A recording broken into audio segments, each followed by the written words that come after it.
Good morning, good afternoon, and good night, wherever you're tuning in. We are Slava and Jonathan, bringing you the Side Quest podcast, where we talk about character development, stories, and all things that are world building.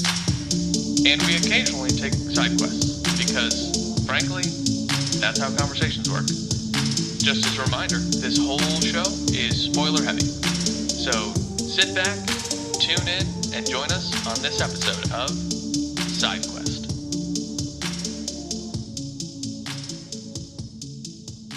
Welcome back to a fun-filled adventure of The Way of King on our continent, Roshar, planet Roshar, and planetary system, Roshar. Fun fact, if you didn't know, all three of them are called Roshar. Fun fact indeed. I did not know that. Yeah, I figured you'd enjoy that. What happened last time? Well, actually, first, as I always like to skip ahead, how was your week? I've had better weeks. Yeah. I was about sick. Well, I wasn't about sick. I was sick for about 10 days. Yeah. So the last episode, you sounded like a drunken rat who was resurrected, killed again, and then brought back to life one more time just for good measure. yeah, and then maybe a round or two of that all over again. But yeah, it was Woof. a really bad cold. I think I mentioned last episode that I got so bad I thought it might have been COVID, like a bad case of COVID. Got tested, everything came out okay.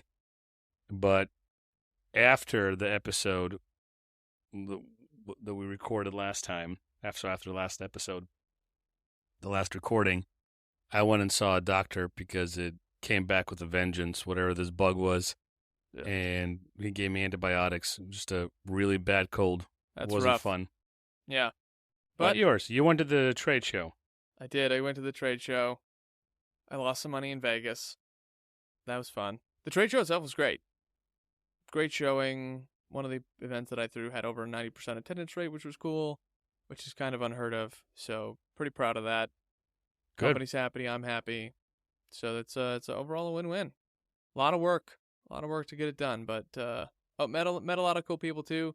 Just kind of in my element. Just chatting with folks about their company issues and humaning, but feeding them and giving them drinks and schmoozing as one does. So There you all go. in all, a good time. Yeah, man.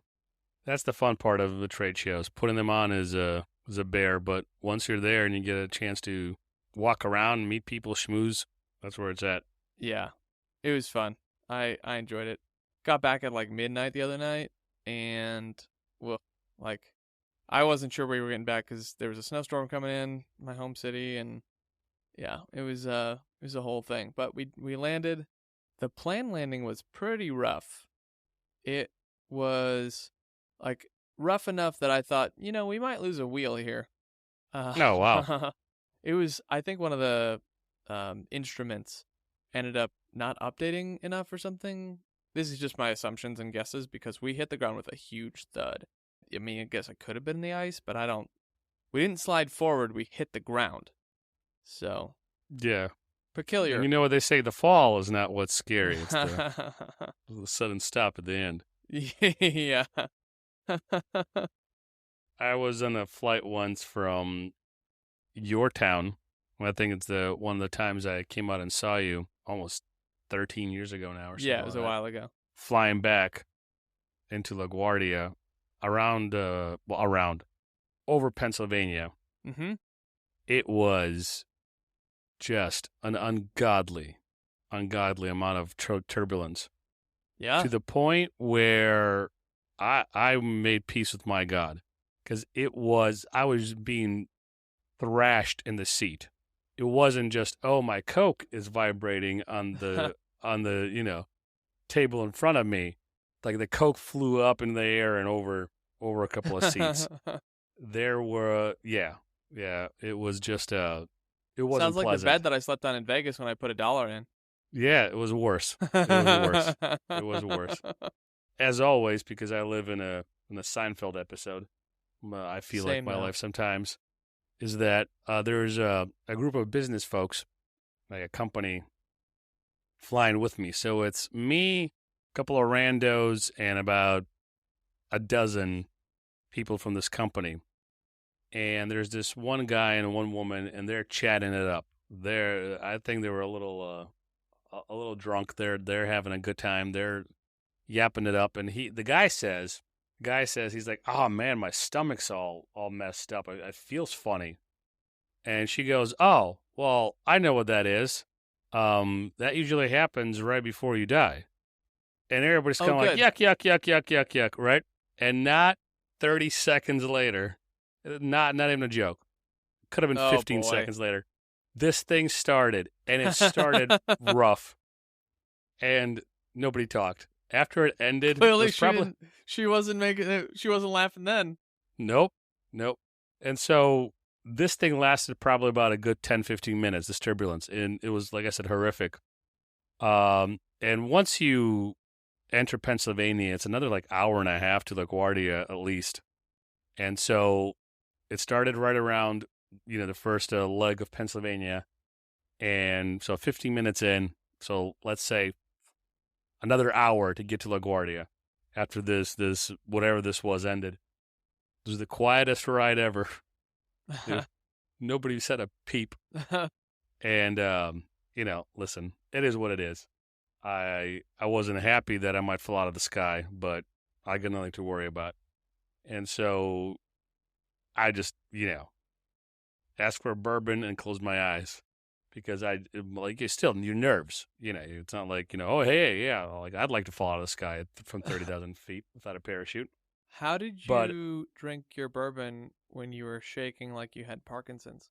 Oh, this was afterwards. I wasn't like in the middle of this. I'm like a barkeep or, Yeah, okay. I thought it was in the middle of it. No, heck no. No. Everybody was strapped down or, everybody was strapped down but still flaying around in their seats. But once it was over, like I said, it was quiet. Nobody was talking. The couple that, yammered on and made all the funny yucks, they weren't talking anymore, and I just closed my eyes, man. I was like, which airline were you on? Either Delta or United. I fly Delta 98% of the time, so it's probably Delta.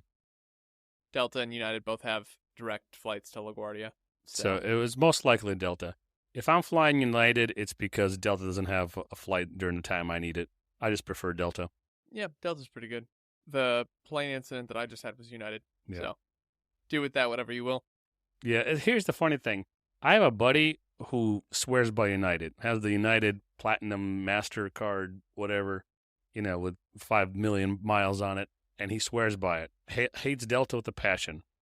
For me, it's the opposite. I've been flying, all my life. 90% of the time when I fly Delta, no problems. And if there are, they always take care of me.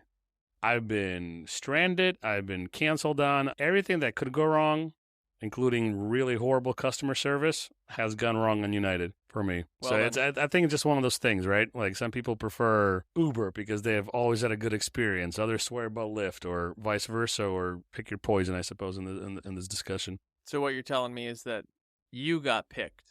The airline picks you. You don't pick the airline. Maybe. Is that what I'm saying? That's what I heard.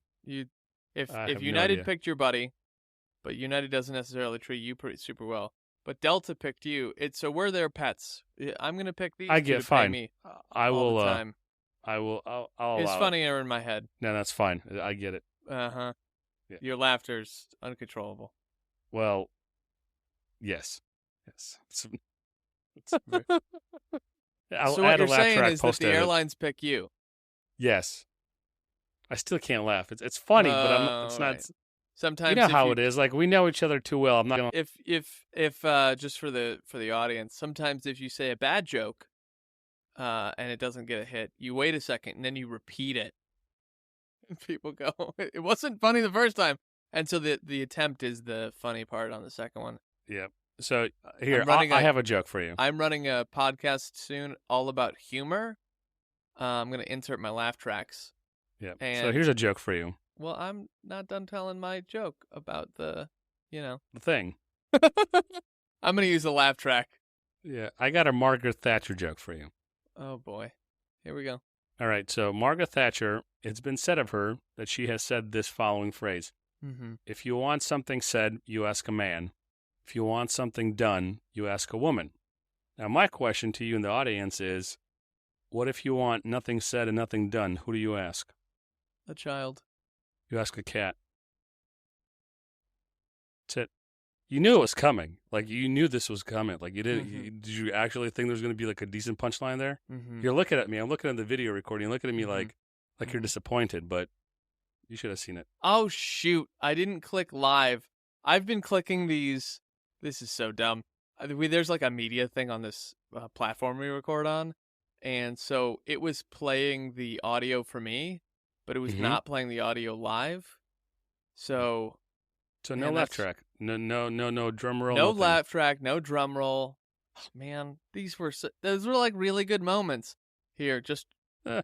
that one should be live. So All the laughing. I can hear it. Yeah. So Margaret Thatcher's cat. Yeah. Well, Well, screw that up too. well, it takes one to know one.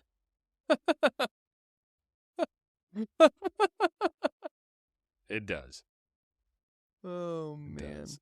All right, let's So- tell me about my old friend Blackthorn. Are we doing a little recap of last week, or are we just diving in? Yeah, give me the recap. Give me the old one too.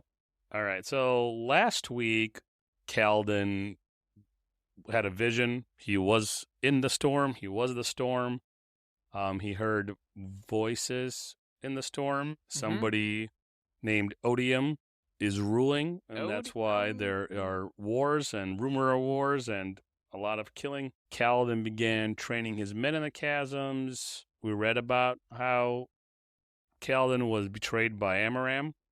His men was killed in front of him, and his shard blade and shard plate were stolen from him after he killed a shard bearer. That's so rude too. Like, just to yeah, I know rude's like putting it lightly, but it's when you went, if he would have taken it himself, you can't take that away from a man. He's got the shard blade. You come at him, you try and kill him and his men, he'll slaughter you. He's got the shard blade, but because he gave it away, he could. Yeah, remember we talked about how Calden's a lot like his father, and kind of bad luck follows his father around. I don't want to call it bad luck, but what did I say? I forgot how I said it. Suffering Yeah, follows okay, him. suffering kind of follows him around. He can never catch a break. I think that was my my wording.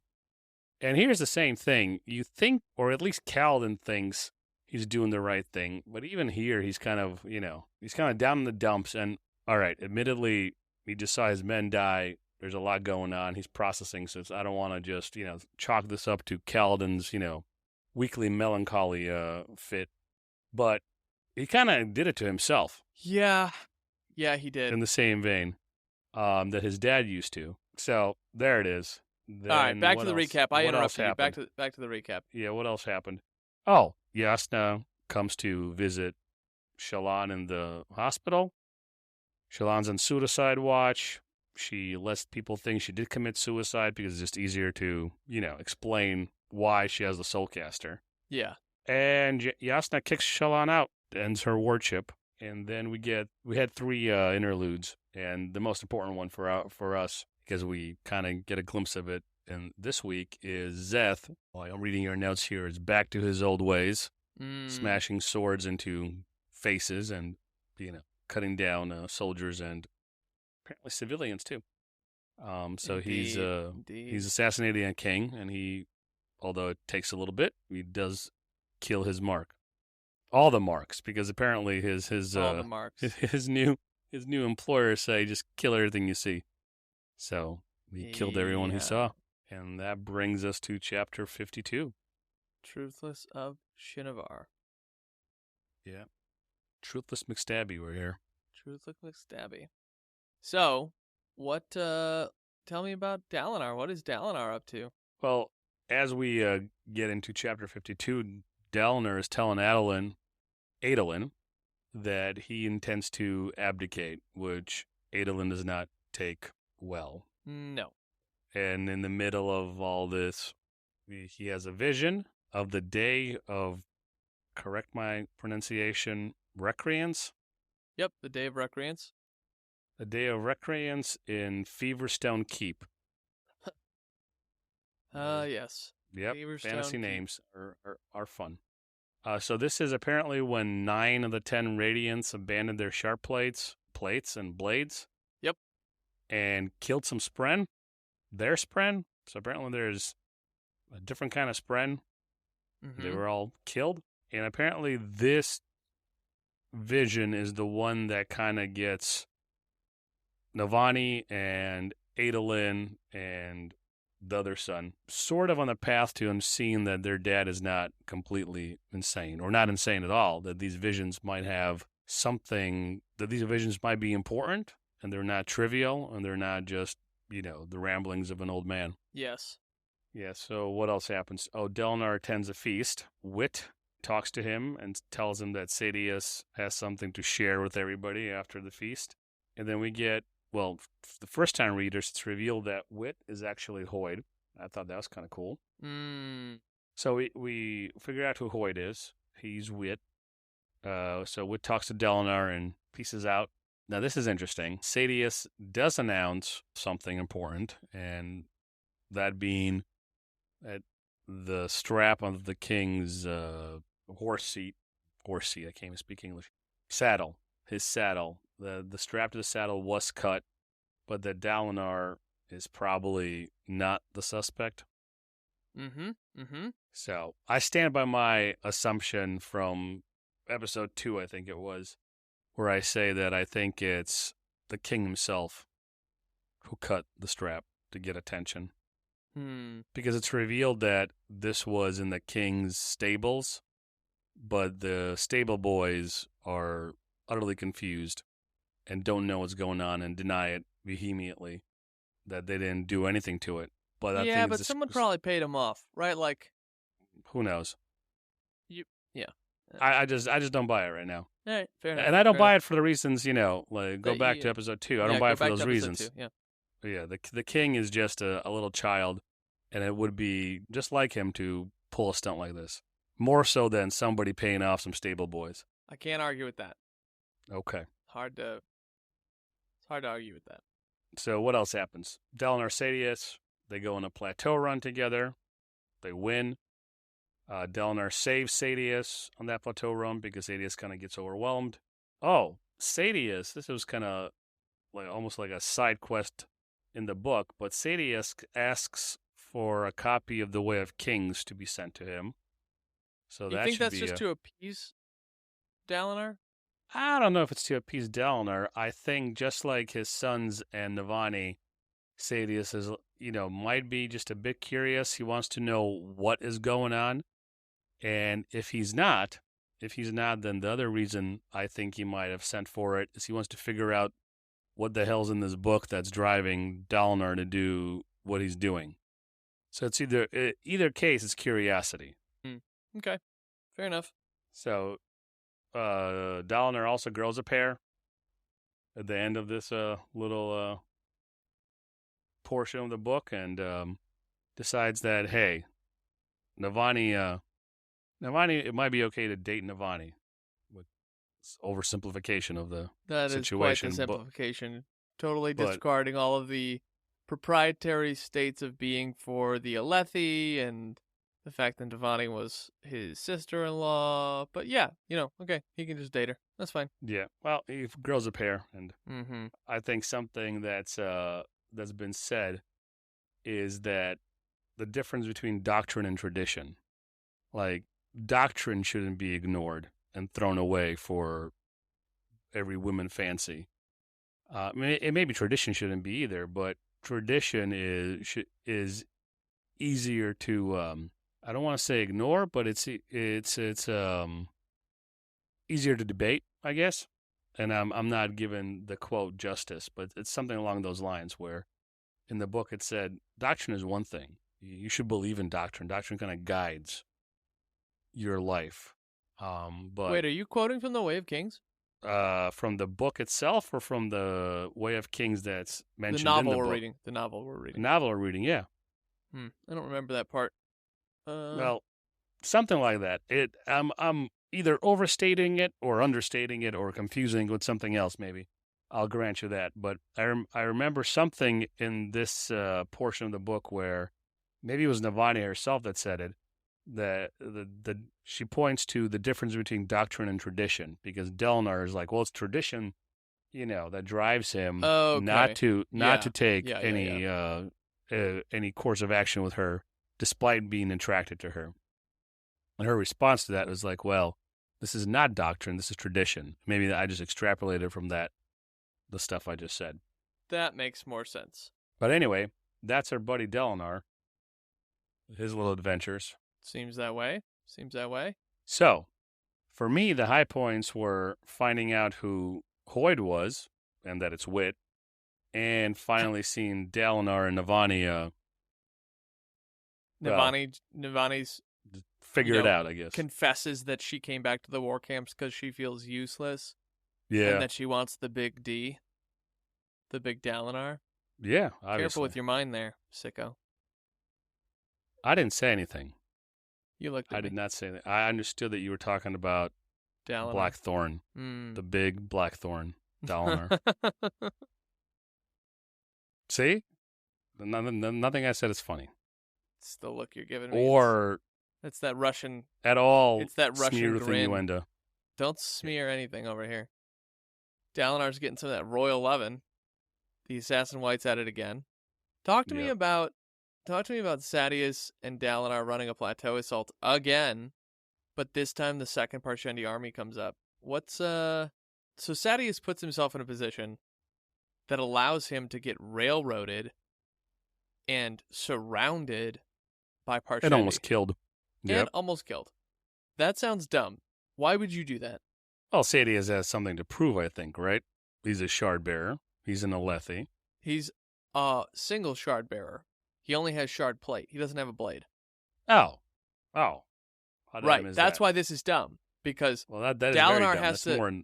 Yeah, Dalinar has to promise him a blade first to come with him. That's right. Like, wow, okay.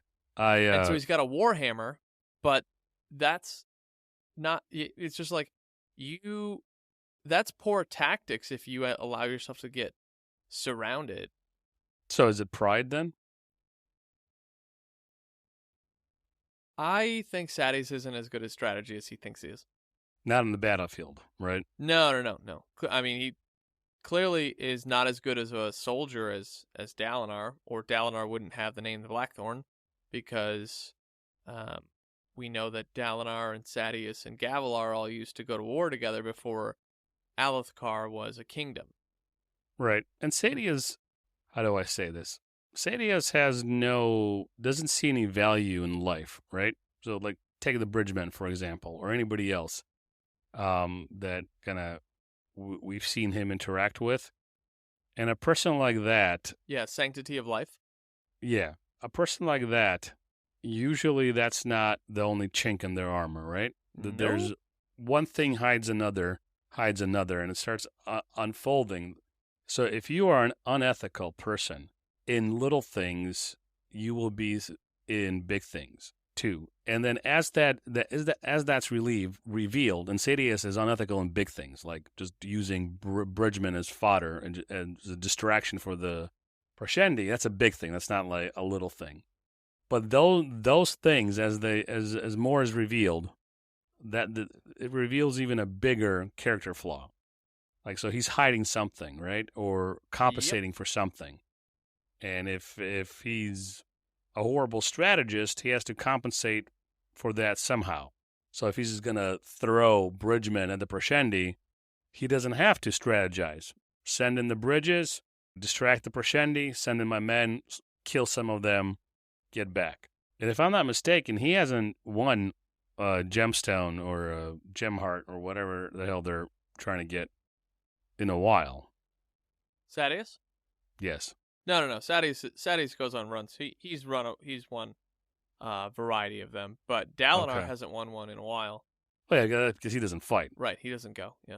So there's a saying that a lot of business folks throw around, and to go in line with what you were talking about, how you do anything is how you do everything. Right? You have a chink in the armor. There's probably other things there. Flip side, how you do anything is how you do everything. Dalinar, picking up the Way of Kings, starting to realize there's a little more honor to life, sanctity of life, and he's getting these visions, and he's like having these choke moments on the battlefield, which is not a great place to have choke moments, right? And he's Mm-hmm. like, ooh, maybe I shouldn't be killing these people, but I don't know why I feel that way. And then like, well, did we ever check their culture? I mean, some of these have beards and some of these don't have beards. Are some of these women? No, they wouldn't send women to fight. Would they? Did we study their culture? I don't know. And so he's like asking these questions. And so the same quote applies to both of them. How you do anything is how you do everything. And then Sadeas is surrounded, and Dalinar does what? Rescue He him. runs over to rescue him. He cuts across an entire battlefield, leaves his own personal guard behind. And if the Parshendi had some ropes, I think they've covered this. Ropes are one of the ways that you can take down shard bearers easily as non-shard bearing folk. He's done. That's it. Captured. Slaughtered. And it isn't until he's like protecting Sadeas that Adolin and the Honor Guard show up. But if they had ropes, Dalinar would have been done for. Yep, that's actually what I was getting at, and you said it a lot more succinctly than I did. It's Sadeas, the way he does everything, or the way he does one thing is the way he does everything, right? Yeah. So his approach to things is kind of unilateral, and it's betrays his character flaws. It does. I want to transition over to Sadeas, and it's kind of like a sidestep. Sadeas and Dalinar's relationship. Do you think it's getting better or worse? That's an interesting question, huh? Well, it's getting better, at least in the immediate, right? They are talking without 99% of it being quips against each other, or Sadeas actually busting Dalinar's chops or insulting his kids. So it seems like, at least in the immediate, Sadeas thinks Dalinar should be kept close, maybe? Or he really thinks that Dalinar is turning a leaf, and he's willing to take on Dalinar's proposition. Even though a couple chapters before, Sadeas is busy. Well, he doesn't say Dalinar's innocent. He just says that it's unlikely that Dalinar was the person who cut the strap, which is different. Those are two very different statements. Like saying no, this person's innocent, and like vouching for them is a lot different than saying, well, inconclusive right now, but it's pretty unlikely that it's them. Those are two very different statements. Oh, absolutely. But is he siding up to the king? Does he have political aspirations? Is just Sadeas politicking? 100%. Yeah. 100%. Rhetorical question. All right. Okay. I'm the audience. I'm just checking. Yeah. Well, I think our audience is smarter than that. But like, I'm asking the question. Like, obviously he does. So that could be, to answer your question, then, Jonathan. Maybe there's no friendship there. Maybe it's getting worse, and Sadeas is just playing Dalinar. Seems a little dumb though to but throw yourself in harm's way and just kind of hope. So maybe it was an honest mistake on the battlefield. Oh, I don't think he threw himself in harm's way on purpose to draw Dalinar to check in? what? To draw Dalinar in. For what? And what happens? To test him? Yeah. See if Dalinar's really willing to die for his honor? No. I don't believe it. No, too much risk for Sadeas. Too much risk for Sadeas, and I don't think he would even think of that. Fair enough. Like, what does that accomplish? I'm Sadeas. Let's unpack that. So I'm Sadeas. I'm a light eye. I am who I am. Like, without like going into a 15-minute description of his character, because we've been talking about him, and those who have read the books understand who he is. Yeah. So I'm Sadeas. What is the benefit? For me, to find out that Dalinar is really honor bound. I know he's honor bound. I bust his balls about him being honor bound, and look into the old ways of doing things. So unless I'm trying to get him killed, which would be stupid if he's the shard bearer and I have a hammer. You're better off poisoning the guy, I guess, and then just going up afterward. Like, Yeah, I don't see it. And I don't see it. Yeah.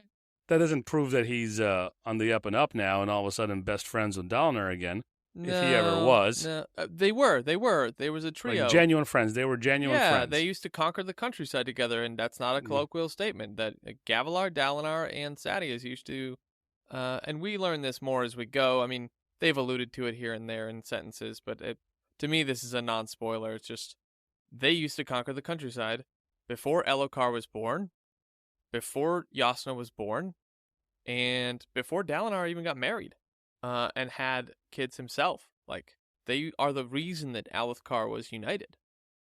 They went and slaughtered everyone. That's why he became the Blackthorn. So they all used to be very, very close friends, blood brothers, if you will, because they slaughtered the countryside together. Fair enough.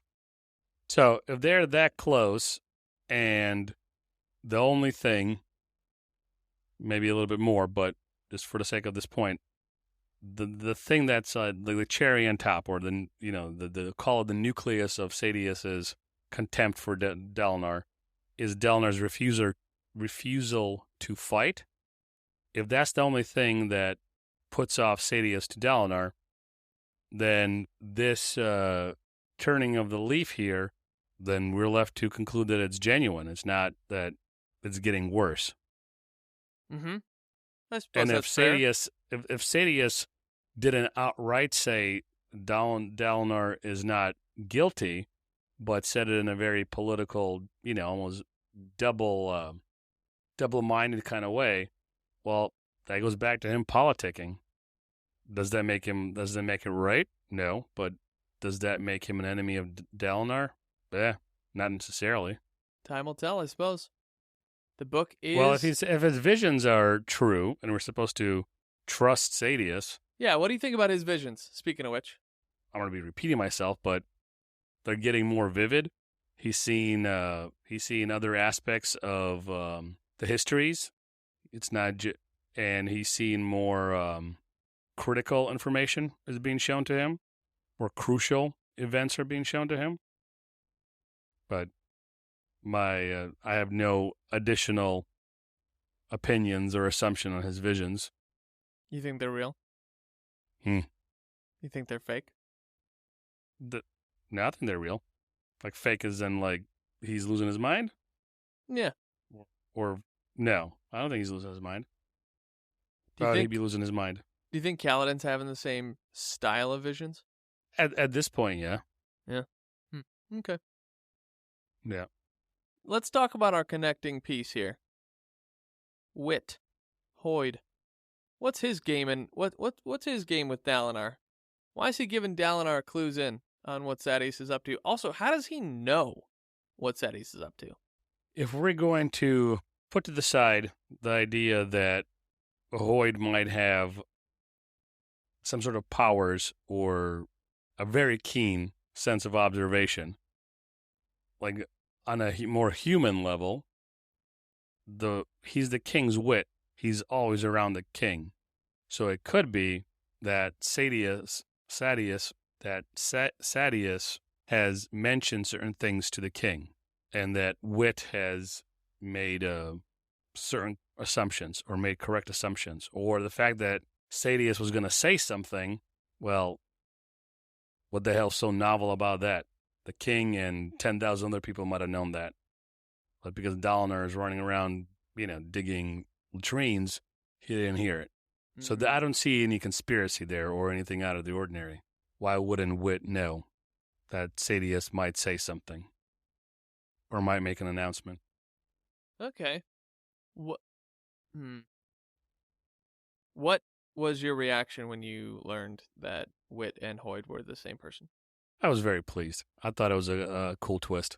I thought that was an interesting twist because then this brings into focus, well, it doesn't bring anything into focus because I don't know the details, but it opens up, a lot of questions come up. Let's put it that way.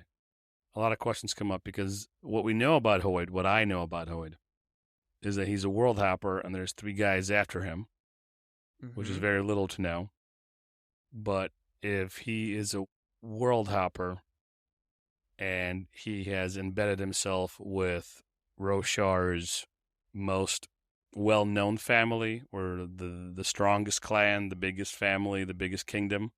He has something up his sleeve, but we see him helping Kaladin and we see him helping Dalinar in this portion. So whatever he has up his sleeve, at least for a first-time reader at this point in the book, it seems like he's one of the good guys. He's trying to orchestrate a series of events. He's trying to move the chess pieces, so to speak. But from this vantage point, my vantage point, he seems to be doing it for a noble cause, a good cause at least. What do you think on the Hoyd topic? So this is a good transition into Kaladin here. So Hoyd tells us that he has an apprentice who is part of Kaladin's regiment. Yes, Sixel. Yes. So we get one other instance here of what a world hopper is earlier, and I scold you for this in one of the earlier episodes because Rock's like, "Oh, you're a world hopper," or he calls it a world singer.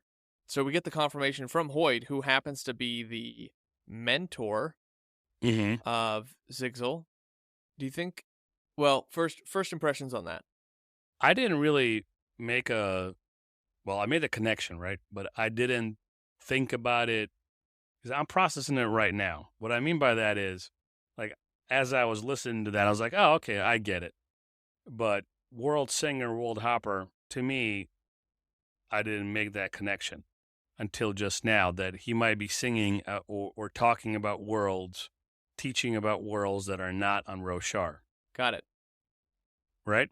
Okay. So, yeah, he could be Hoyd's. This is me 30 seconds ago before you said anything. Yeah, so Sigzil is Hoyd's apprentice, but Sigzil is limited to Roshar, and all his experiences are limited to Roshar. At least it was in my mind. But if you're telling me now, unless you're just screwing with me to throw me off course, which I don't know why you would do that. I mean, I know I would do that, but I'm not in this instance. But if Sigzil is truly a world hopper, and he sings or teaches about worlds outside of Roshar, well then, and he's an apprentice of Hoyd, then Hoyd's definitely up to something because he's putting Sigzil next to Kaladin, and he put himself next to Dalinar as close as he could, and he's helping only those two. It's not like he's helping the king or Sadius or he's helping Teft or whatever. So he seems to be putting himself in close proximity of these two characters. And if we're gonna just let it stand, by it I mean what's been revealed to me as a first-time reader at this point in the book, if we're gonna let all that stand as it is, he's playing a chess move to maybe save Roshar, save this kingdom, save the Alethi, destroy the Alethi for their own sake, for their own good. That would be funny. I don't know. That'd be pretty humorous. It'd be very wit. But so I would give you that he's probably putting moves in place to get close to Dalinar because he's the king's wit, so he's Elhokar's wit. I challenge you to rethink him putting himself close to Kaladin because he didn't go find Kaladin. Far as we know, Kaladin wanders off, and Kaladin hears someone playing the flute, so he goes to look and investigate, and it happens to be Wit, right? Like, Wit didn't go to the bridgeman and go, Zigzil, hello, da-da-da-da, right? Like, Kaladin stumbled on Wit. Well, how did Zigzil get into the bridge crew? Well, that's a great question. Did he get captured, or did he get, air quotes, captured? He doesn't strike me as the type of person who enjoys being put in conflict-oriented places based on one of the stories that he tells us before we find out that he's a world singer. But would you do anything for your master if you're a Sigzil? You're somebody's apprentice, and your mentor tells you this is a thing you got to do. I mean, I'm kind of cornered by this question, so yes. Because why? Why would he be there? My question is, I'm gonna Wit give you is another, Wit. Okay, I'm gonna give you another heads up clue, right? So Zigzil is the main character of Secret Project 4, which is coming out this year. No one's read the book yet, and he's not happy with Wit in the one chapter we get to read. Okay. Well, I wouldn't be happy with Wit too if I was made a bridgeman under Wit's direction. Well, at this point, so Secret Project 4 happens after Stormlight 5. So here's some more information for you. Spoiler alert. You're supposed to say spoiler alert before you give the information, huh? Too bad. Anyway, things happen between now and then, and I don't know if. Well, I think if I recall correctly, the rumor has it that Secret Project 4 takes place after Stormlight 5. Maybe Sanderson said that himself, but we get to see Zigzal world hopping. He's on a planet we've never seen before, based on the description of things, or at least as far as we know, based on the description of things. And there's like definitely some commentary of being a bridgeman and being unhappy with Wit. So, I mean, if Wit was my mentor, it would probably be absolutely excruciating. Do you remember Name of the Wind when Kvothe is busy trying to learn from Elodin? Yeah. Do you know how frustrating it would be to learn from someone like Elodin? I can imagine. Yeah, that's how Yeah. I imagine to be trained by Wit. He's like, go walk toward the wind for 10 miles. Okay. And then you do it, and he's like, you didn't do it right. The hell you mean I didn't do it right? You said walk toward the wind. That's what I did. So, as funny as he is for us, I think being his mentee or his ward, I don't know if that's gender specific, but being his mentee would be really frustrating. And I I definitely think Ziggs onto something. Now, is he currently disgruntled? Well, he's in the bridge cruise. I mean, we don't see a lot of emotive moments from him. Yeah. Well, here's where my head is. So we are getting bits and pieces about Kaladin. Mm-hmm. More than just, hey, he's a melancholy kid and his brother's dead. But like the Stormlight thing, where he can now infuse Stormlight, and it's news to him. So there's people like Teft that picked up on something about Kaladin. So why not a world hopper who is making all the right moves and trying to align all the chess pieces for whatever Hoid/Wit is doing? Why not put one of your guys next to Kaladin? Because, fine, Kaladin's walking around mopey because reasons, and he happens on Wit. Really? Mm-hmm. Or did Wit know that he's going to meet Kaladin there? Okay, well, let me ask you other questions. Yeah. Do you think that Zeth is Knight's Radiant? No. How does Zeth have these powers? Being a truthless. So being truthless gives you powers.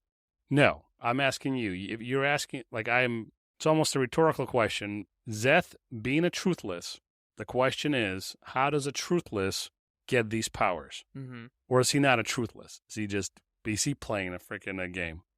No, he believes he's truthless because he believes his superiors.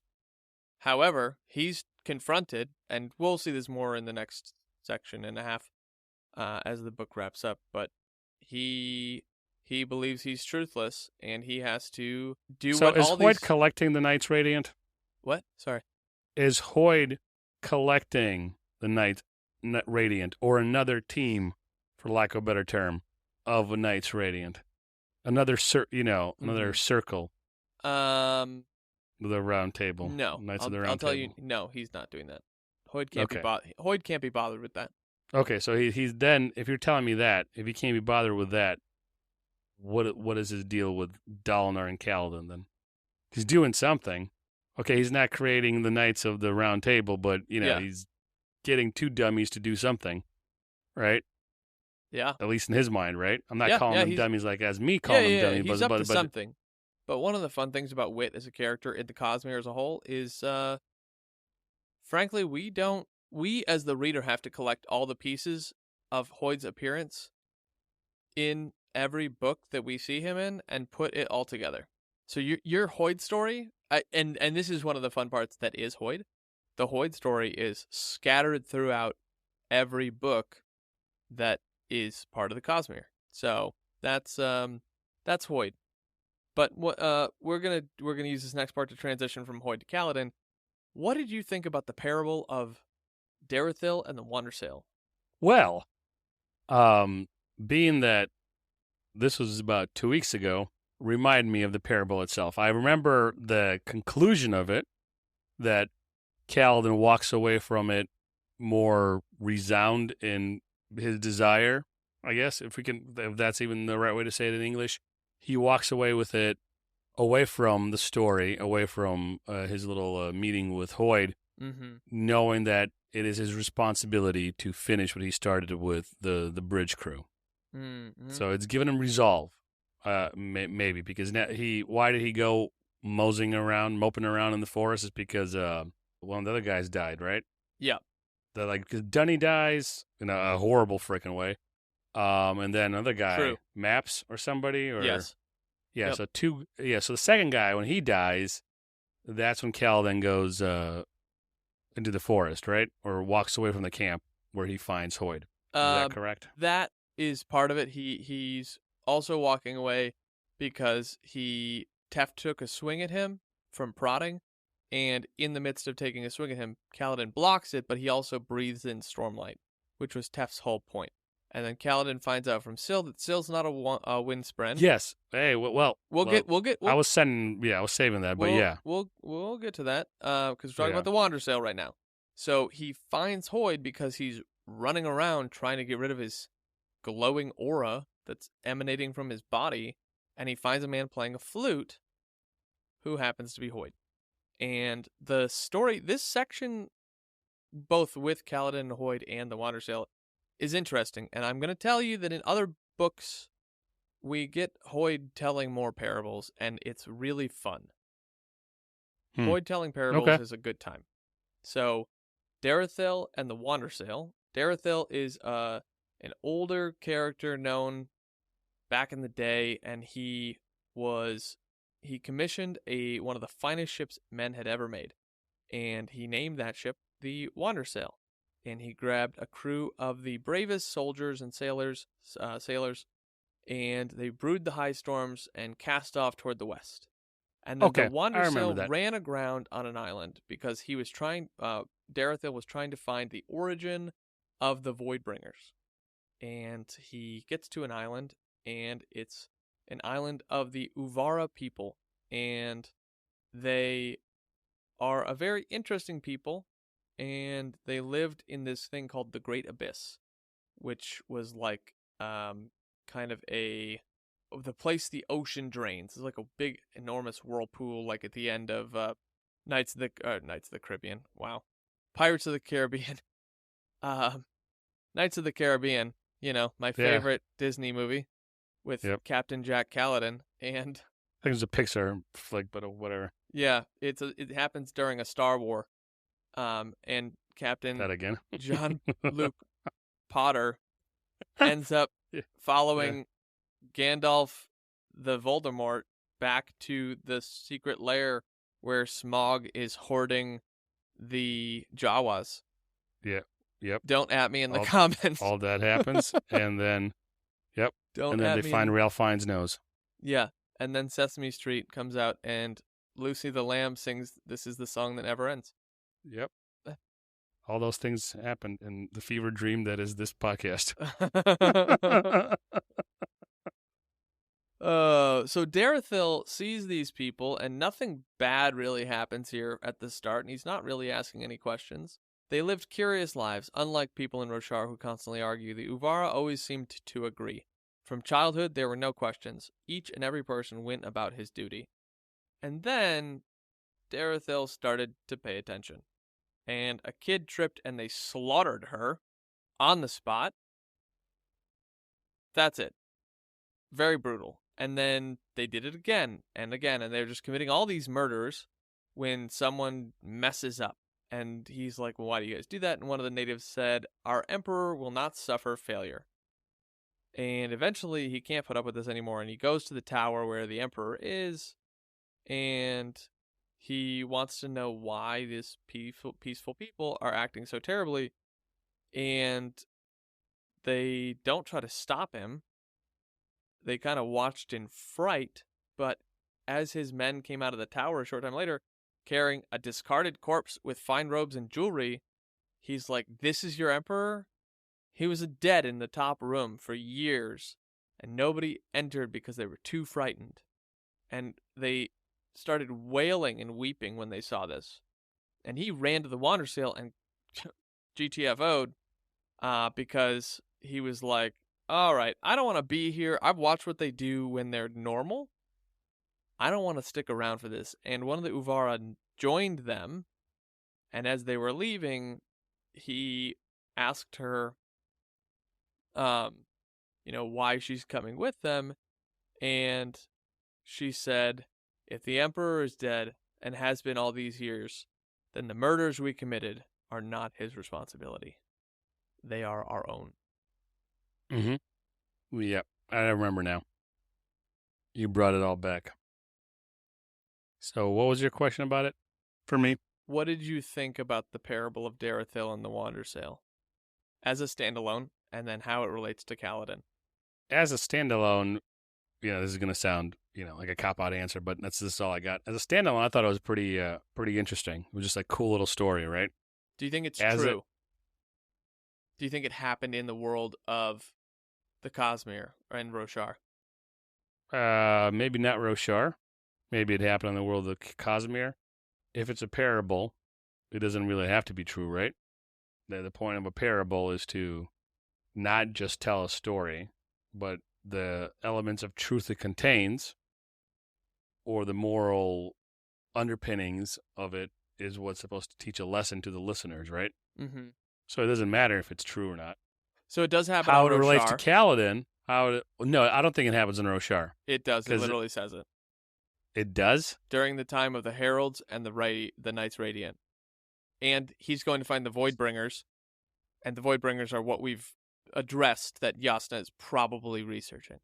Right. Okay, I forgot the details of the parable and missed that. And it talks about high storms and things like that. So it does happen on Roshar. I think it's true. And the only reason I say that is because Hoyd is a world hopper. He gets around to the most obscure places. Sigzil also is a world hopper and tells us stories of places that are happening on other planets and whatever. And this is just this is one of those fun world building things that Sanderson does, where he gives you a snippet of culture in a in form of a short story. So, that's my 2 cents take on it. I can't prove that. That's just like my 2 cents. Anyway, back to you with Kaladin and how this is relevant. So I think the way Kaladin is looking at it, the way he's interpreting this, because like I said earlier, it gives him resolve, right, to go save the bridgemen, to finish what he started. So throughout Kaladin's life, he's always found somebody else to blame for his trouble, and most recently is, the Stormfather cursing him, or him being overshadowed by bad luck, or however you want to, right? There's a curse on him, he thinks. And maybe the story of that girl who got on the ship who said, well, we did this. We can't blame anybody but ourselves.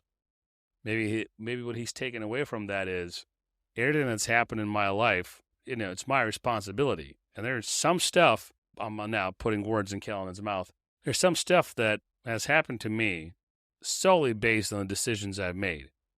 So I'm responsible for what occurs. And then he, decides that he needs to take responsibility and continue his training with his bridgemen. So there's no like right answer on the Wandersail or the parables in general that Hoyd tells us, because they're always so interesting with the details of the stories. There's one that he tells us about the dragon and the dog. I like that one a lot. That's in a different book, but it's, he tells this parable about a dragon and a dog. And I'm not going to get into the details because it's relevant to other things that I'm not going to share with you right now. But the Wandersail itself, the moral is, at the end, they're responsible for what has taken place. They're accountable for their actions, even though they didn't realize at the time that they were accountable for them, because they thought they were enacting greater good, if you will, from the Emperor, and then they found out the Emperor is dead, right? So Kaladin continually blames himself with this, I guess I'll call it survivor's guilt, because he's like, I always survive and they always die, right? So he's got this survivor's guilt. And so I think the part of the implication here, and again, we don't get the answer to this, so this is kind of just speculation. The guilt, this higher calling that Kaladin's like, why do I keep surviving? It's like, well, you didn't kill these people. You didn't cause Amaram to kill your men because you killed a shard bearer. Like, you can't be held accountable for the things that other people have done, but you do get to be held accountable for the things that you've done. And so allowing yourself to be ruled by this sense of guilt doesn't really make sense. And I realize it's a bit of a roundabout understanding of it, but that's how I saw it. It's like personal responsibility exists, and that's fine, but personal responsibility becomes an idol when you take personal responsibility for the results of other people's actions, which is not your fault, which is not your choice. I can't be held accountable for what a political figure does, even if it's my political party. That's not, I don't have to agree with them, and I don't have to say, well, just because you believe what the purple team said, and you're a purple supporter of purple politics, then you're accountable. It's like, no, I didn't make that decision. I don't agree with that decision. That's not, you can't hold me accountable for that. I didn't make that decision. It's not on me. That's on that person. That's on that group that chose to participate. If I don't have power to control it, which Kaladin didn't. Kaladin didn't have the power to control Amaram to stop him from killing all of his men. Kaladin didn't have the power to stop the soldiers from killing Tien. Kaladin didn't have the power to stop the Parshendi from shooting maps with an arrow or Dunny getting stampeded. He didn't have the power to stop those things. He did the best he could with what he had, and the best wasn't good enough. But, anyway. I came to it a little bit differently, but your point is I think more interesting, because I focused on him kind of blaming other people a little bit for his problems, or getting angry at other people, whether it's the boy that beat him when he was a child, whether it's the Light Lord who sent him and Tien into war, Tien specifically, but him indirectly. And then him going on about how he's cursed because everybody lives and everybody dies and he lives. And so I guess our points kind of meet on that little peak. But yeah, I looked at it from a little bit of a different perspective. But either way, the parable kind of galvanizes, maybe re-galvanizes, kind of gives him the kick in the ass that he needs to go keep doing what he's doing temporarily. Yeah, I think so. Roshon is the guy's name. Roshon, right. So, now that we're talking about Kaladin, what happened to Kaladin in this section? He loses 2 men. He meets with Hoyd. He gets put on full-time bridge duty. Him and his men get put on full-time bridge duty because Brightness Ashal can't help herself. Syl reveals herself the most interesting thing. She's not really a Spren, and she has memories of... She didn't say she wasn't a Spren. She said she wasn't a Wind Spren. Okay. So she admits she's not a Wind Spren. She has memories of binding something or investiture, whatever it is. And she says that Kaladin is changing because of his connection to her. Yes. That there's some kind of exchange going on with them being together, right? Yep. Okay. So she's not a Wind Spren. Is she a Spren at all? Yeah. Okay. That's why I corrected you. Is she the type of Spren that was around during the days of Recreants? Is that why she remembers binding stuff? Because she belonged to a Knight Radiant? But she does bind things. She was sort of around during the time of the Recreants. Okay. So she's the type of Spren that does more than your average Spren. I know that sounds kind of awkward. She does more than Wind Spren. Okay. Currently. I'm going to take this and say I called it, that she wasn't exactly who she was. And again, maybe my assumptions weren't on the mark. Maybe they were about 60% off the mark, but... You'll find out a little more about Syl in the next section. But close enough. Yeah, fair enough. Oh, Kaladin does something interesting. We almost missed this. I almost missed this. So in this section, Kaladin decides to put on Parshendi skin?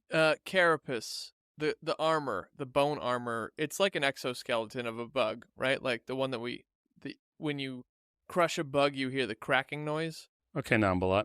Yeah, no, totally. When you rip off, I didn't say I enjoyed it. I said when it happens. You don't kill spiders? You don't when kill you're bugs in stomping your house? on animals. Oh my god. Yeah. No, yeah, fine. I get it. So exoskeleton. Carapace. But yes. Carapace. Yeah. Yeah, so he puts on prosthetic carapace And bones. and bones, and using Stormlight, kind of moves around in a similar fashion that Zeth does, Mm-hmm.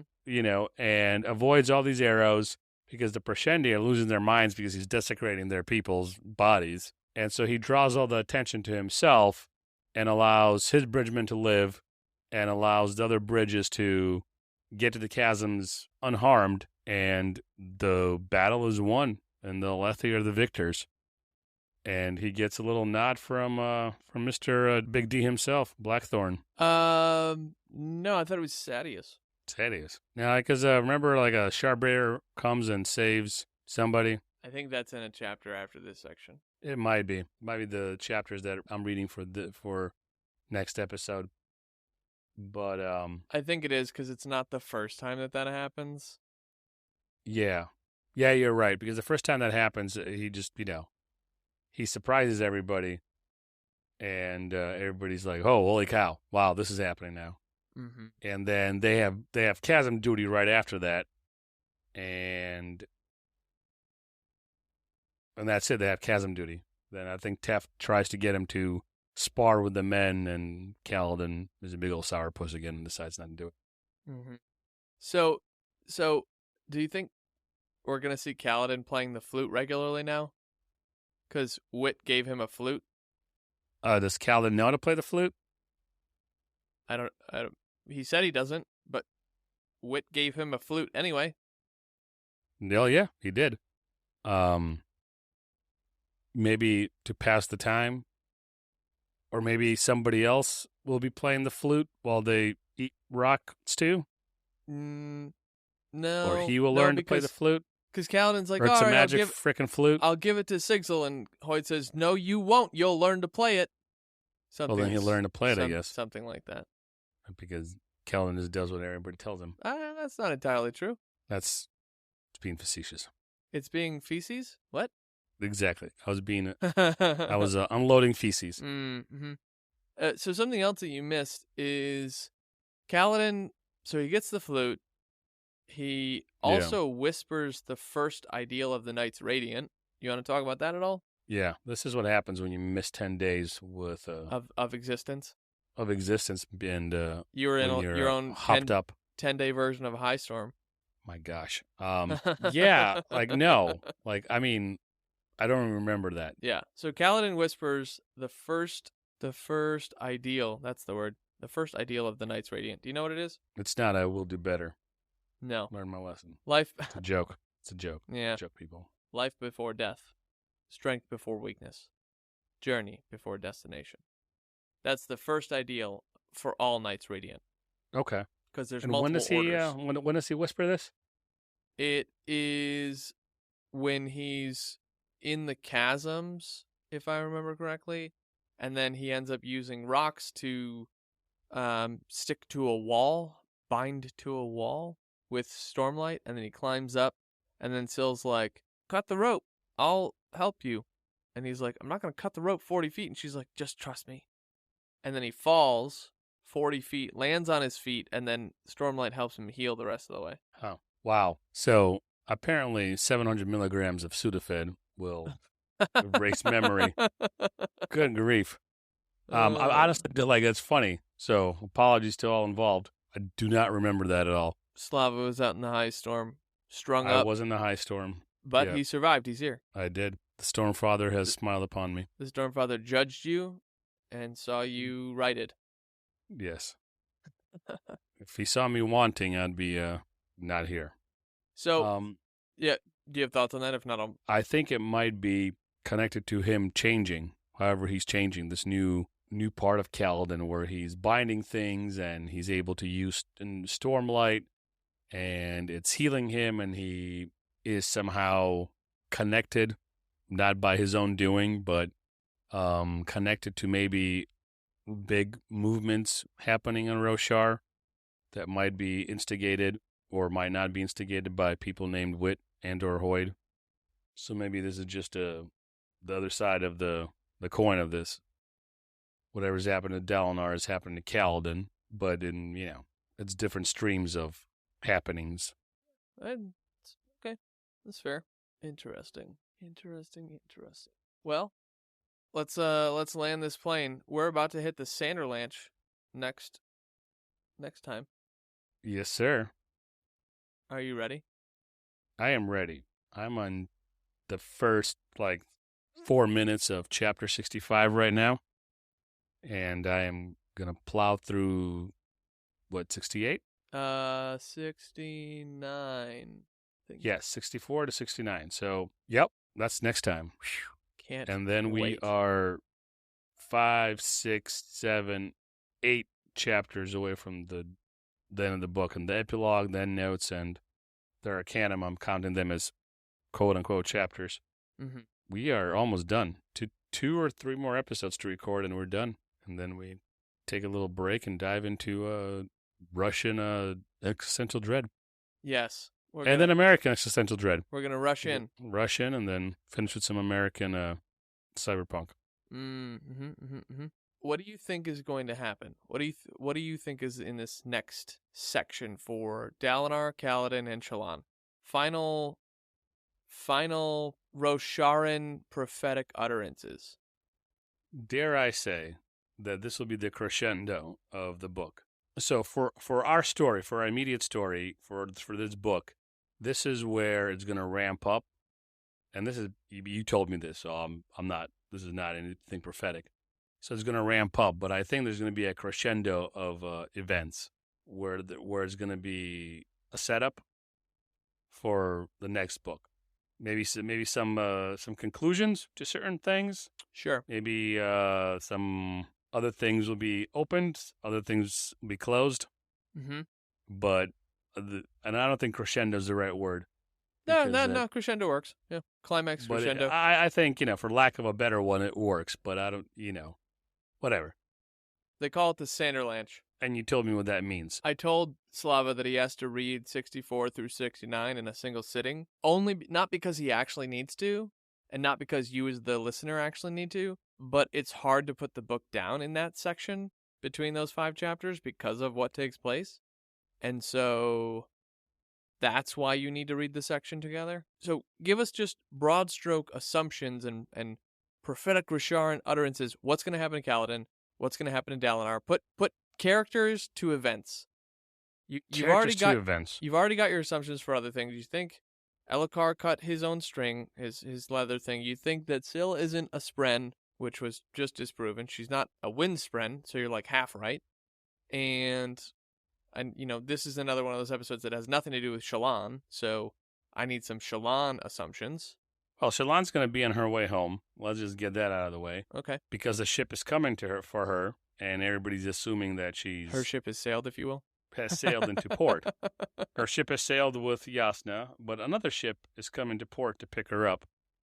And she will be picked up and maybe have some difficult conversations with her brothers who might not take it well. Might pull off her arm. She has maybe Nambalat will rip off some pinkies.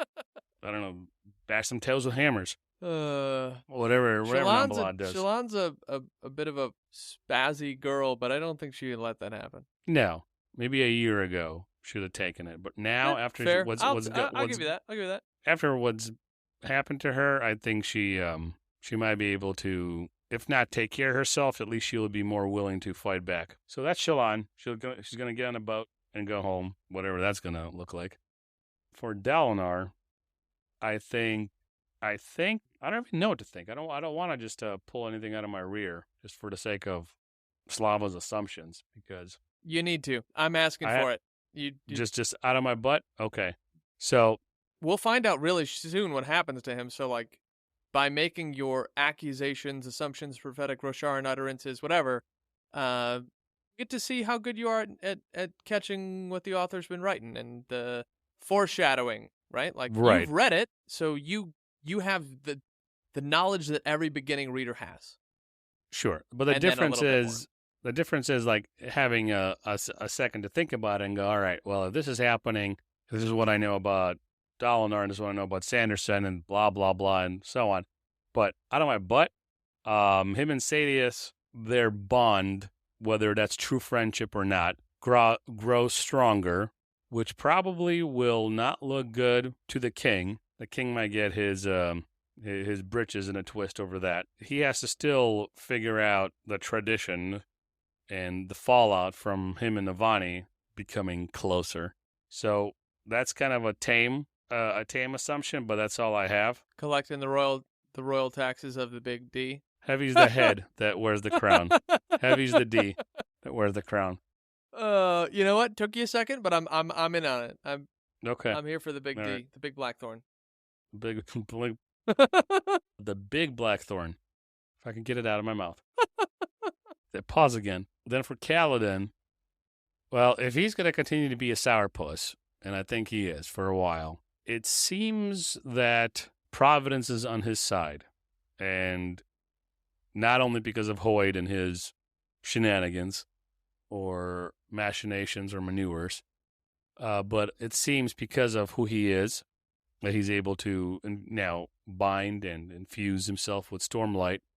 So based on those things alone, and Hoyd's is maybe a separate issue, but kind of connected maybe tangentially to my assumption at least, Kaladin Is pregnant with ideas. I don't know, man. Like they're in the trenches, the chasms. Do they actually get away? That's been their goal the and- whole time, right? To run away. That's He's training them in the spear. So are they going to get away? I don't think they even get a chance to attempt to get away. And this is how Kaladin's going to be broken or molded out of the sour pussness. Mm-hmm. If I make up another word.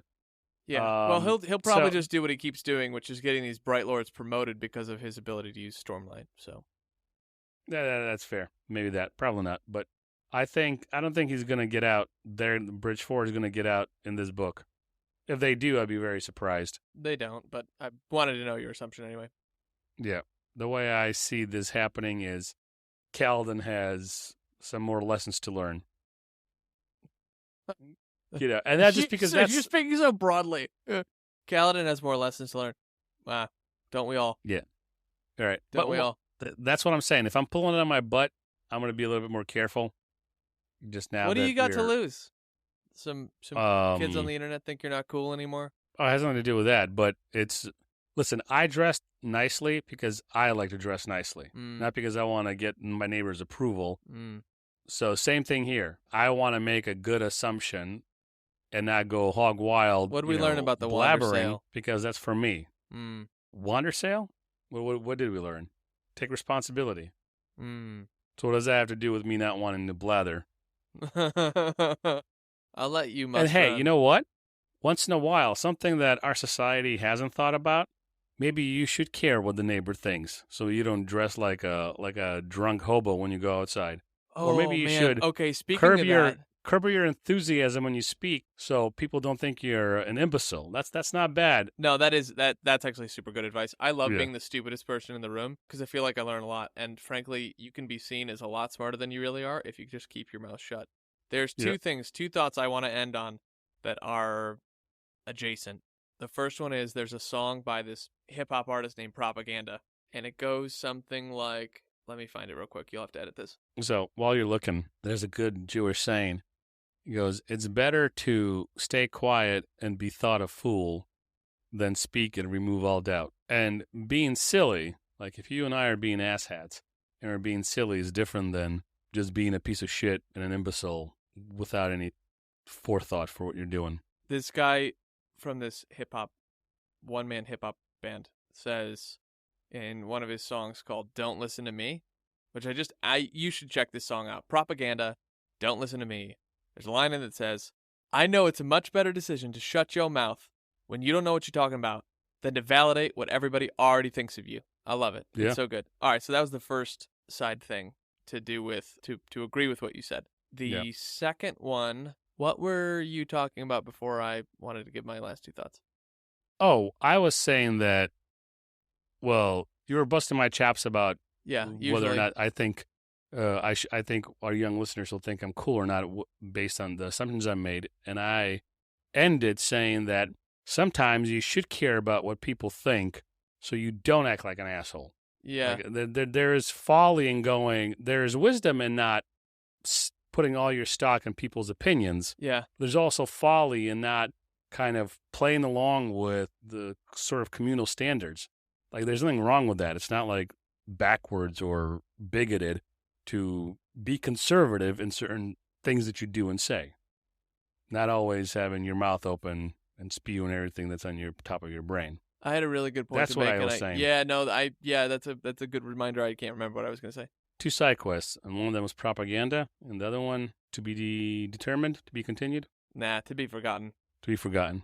Okay, well, next episode, Sanderlanche. Sanderlanche. And on that good note, damn it. Hell. Oh, goodbye, good people. Yes. Goodbye, good people. No, I already said it. No. Well, fine then. It had something to do with Kaladin and his depression. Hello, good people. Welcome back. Goodbye, good people. Calvin and his depression. I don't know what I was No, going to let's keep going. We're only at an hour and 37 minutes and 50 seconds. Yasna's pregnant. Well, we know that Yasna's pregnant, and it's Tefts. It is Tefts. Because, hate him all you want. He's a big softy, and Yasna's a big softy. Oh, okay. All right. What do you think about Bridge 4's characters? Lopin, Rock. I was going to ask this earlier. I forgot. Moash and Lopin, Rock, Moash. Teft. I like Teft. He seems like a grizzly old sailor, right? Soldier in this case, because I think he's old and smart. And I think he might be a true believer. Moash, he seems just like a typical character. This is nothing against Brandon Sanderson or his writing, but typically young, angry guy who wants revenge. Then the one-armed guy, he seems like the comic relief. So, like, they seem right now, again, this is not an insult to Sanderson, but right now they just seem like your typical characters that you would find in a band of 6, right? I like them as a team. I think the way Sanderson has developed these characters is fun to watch him grow, and it's fun to get more and more glimpses into their lives. Rock, I could take or leave. Really? Yeah, I mean, he's a nice guy. Old Horn Eater? Old Horn Eater.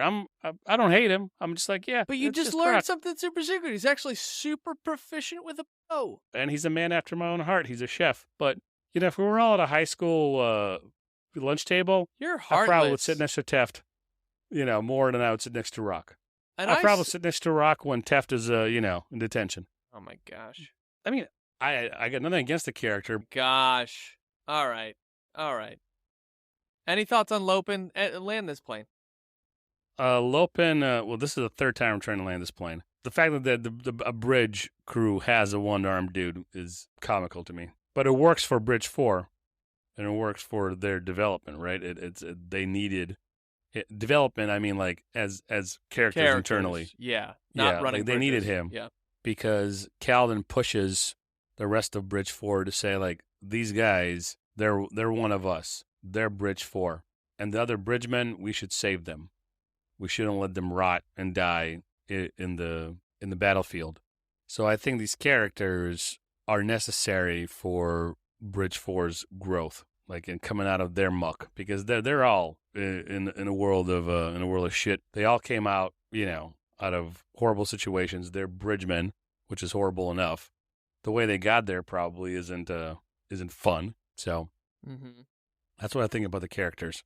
Teft is my favorite so far. I like him. Well, thankfully you'll get a little more Teft, at least in this book. Excellent. All right. Is it now time? This is when we say goodbye, good people?